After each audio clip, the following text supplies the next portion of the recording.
Welcome back to Total Football Nexus.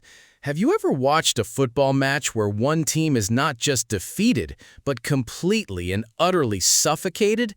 A match where the opposing players look around, breathless and confused, realizing they are trapped in a masterclass of absolute, ruthless domination? Today, we witnessed exactly that on the grandest stage of them all, a cold, calculated, and devastating 5-1 destruction. Belgium did not just defeat New Zealand today, they dismantled them, piece by piece, in front of the entire world at BC Place in Vancouver. But how did a team that stepped onto the pitch with so much hope and determination get completely crushed into dust? What went so horribly wrong for the New Zealand squad? Let us break down the madness, the history, and the pure, unadulterated drama of this unforgettable FIFA World Cup 2026 clash. Here is the complete breakdown of the match, point by point. Point 1. The opening nightmare and Belgian supremacy. From the very first whistle, the tactical superiority on display was genuinely terrifying. Imagine stepping onto the biggest stage in world football, the World Cup, and realizing within the first 10 minutes that you can't even touch the ball. That was the severe psychological torture New Zealand faced today. Belgium took the pitch not just to win the game, but to send a chilling, undeniable message to every other nation watching in Group G. They played with a suffocating, incredibly high press. The midfield became an absolute war zone, but it was a war where only one army had weapons. New Zealand found themselves trapped deep inside their own half, defending desperately for their lives, constantly chasing shadows instead of the ball. The statistics from the first half alone are entirely mind-bending and show the brutal reality of the game. Belgium held well over 60% possession right from the start, but possession without purpose means absolutely nothing in modern football, right? Well, Belgium had a lethal purpose. They moved the ball with terrifying speed, vision, and precision. And New Zealand? They did not register a single shot in the first 45 minutes, not even a wild, desperate attempt from a long distance. Zero. It was a complete attacking blackout. How long can a defensive line survive that kind of relentless, agonizing pressure before they finally crack under the weight of it all? Point 2. The breakthrough and Trossard's pure magic. The inevitable answer to that question came in the 28th minute. You could actually feel the heavy tension building inside the stadium. Belgium was constantly knocking on the door, and the New Zealand defense was desperately trying to hold the barricades together. But you simply cannot give a player like Leandro Trossard even a single inch of space inside the penalty box. The build-up to the goal was beautiful. It was a fluid, mesmerizing exchange of passes that pulled the tired New Zealand defenders completely out of their designated positions. Suddenly, the ball found its way to Trossard deep inside the danger area. In that split second, time seemed to slow down for everyone watching. A lesser player might have panicked under the massive weight of the moment and the expectations of the fans, but Trossard was as cold as ice. With a brilliant, clinical finishing strike from inside the box, he buried the ball deep into the back of the net. 1-0. The stadium absolutely erupted. The Belgian fans went completely wild in the stands. That first goal was not just a point added to the scoreboard. It was a massive psychological blow that instantly shattered New Zealand's fragile confidence.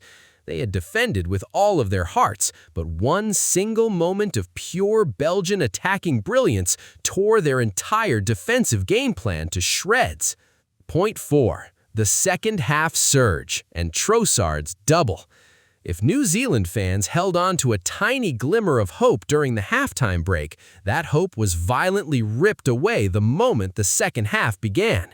In the 50th minute, just 5 minutes after the restart, disaster struck again. Belgium pushed forward immediately, refusing to take their foot off the gas pedal. A powerful shot was fired at the New Zealand goal, forcing a frantic save, but the defense reacted far too slowly. Who was there waiting to pounce on the loose ball? Leandro Trossard. With the instincts of a true predator, he smashed the rebound into the net, grabbing his second goal of the match, 2-0. At this point, Trossard was totally unplayable. His phenomenal performance, characterized by those two clinical strikes, would eventually earn him the Player of the Match award. The New Zealand players simply looked at the ground, realizing the mountain they had to climb just became an impossible cliff. Point 5. A moment of pure history for Kevin De Bruyne. But the absolute peak of the Belgian Masterclass arrived in the 66th minute. Football is a game of moments, and some moments belong in the history books forever. Enter Kevin De Bruyne. Watching him play is like watching a grandmaster play chess on a football pitch. He found himself with the ball just outside the penalty box. Everyone in the stadium knew what he was capable of, yet nobody could stop him. With a swing of his legendary right foot, he unleashed an absolutely magnificent, unstoppable rocket of a shot. The ball flew past the goalkeeper before he even had a chance to blink, 3-0. But this was not just any goal. With that breathtaking strike, Kevin De Bruyne cemented his legacy forever.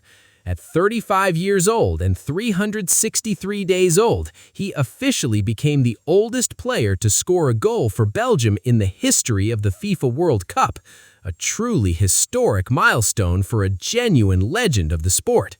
Point 6. A fleeting consolation and Lukaku's masterclass. Down by 3 goals, New Zealand finally showed a brief spark of life.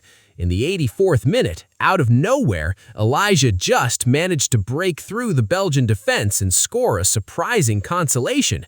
For exactly 2 minutes, New Zealand fans cheered, but that joy was a terrible mistake. It only angered the Belgian beast. The coach had made a substitution earlier that would change the entire dynamic of the final minutes.